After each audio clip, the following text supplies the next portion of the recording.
Ada yang membuat saya terkagum-kagum dengan dua negara di dunia ini yang sangat serius mempelajari tentang kebahagiaan. Nomor satu, negara Dubai, dan nomor dua, negara Bhutan. Di Dubai ada Minister of Happiness. Di Dubai ada Gross National Happiness Department. Keduanya belajar dengan serius ke Finlandia. Sekali lagi, mereka belajar ke negara Finlandia. Itulah yang membuat kita kalau ke Dubai atau ke Bhutan akan merasakan kebahagiaan penduduk mereka. Saya buktikan dengan Dubai. Beberapa kali saya ke Dubai. Tinggal di sana dalam bilangan mingguan.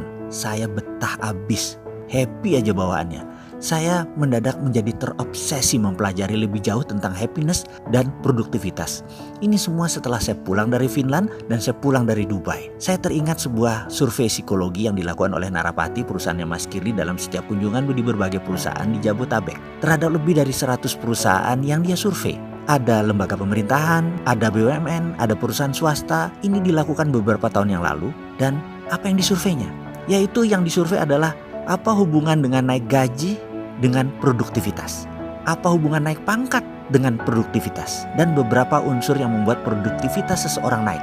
Didapat sebuah fakta bahwa ketika seseorang dinaikkan gaji atau pendapatannya, maka bulan berikutnya sampai 3 bulan ke depan produktivitasnya naik. Namun turun lagi setelah kira-kira bulan ke-6 kembali normal. Ada yang lebih baik tingkat produktivitasnya, yaitu ketika seseorang pangkatnya dinaikkan. Ketika naik pangkat, maka sampai 6 bulan produktivitasnya naik. Kalaupun turun, baru di bulan ke-9 baru dia normal lagi. Jadi, kenaikan pangkat dalam posisi manajemen mempengaruhi produktivitas lebih lama dibandingkan naiknya gaji. Namun, ada lagi yang lebih tinggi dari naik pangkat, yaitu bahkan lebih sustain, lebih lama dan lebih panjang, yaitu ketika happiness faktor tempat kerjanya tinggi, ternyata produktivitasnya tinggi terus dan jarang turun. Ada 2 perusahaan di Indonesia yang memenuhi kriteria ini. Satu perusahaan TBK, namun saya tidak sebutkan karena nanti dikatakan saya promosi mereka lagi. Intinya, indeks prestasi perusahaan di bursa saham stabil di atas karena memang tingkat kepuasan kerja dan happiness faktornya tinggi. Dan dalam happiness faktor tinggi tadi tidak ada hubungannya dengan tingginya pangkat seseorang dan cepatnya naik gaji seseorang. Karena faktor kepuasan itu bukan masalah materi. Ada 5 unsur yang membuat happiness seseorang itu tinggi.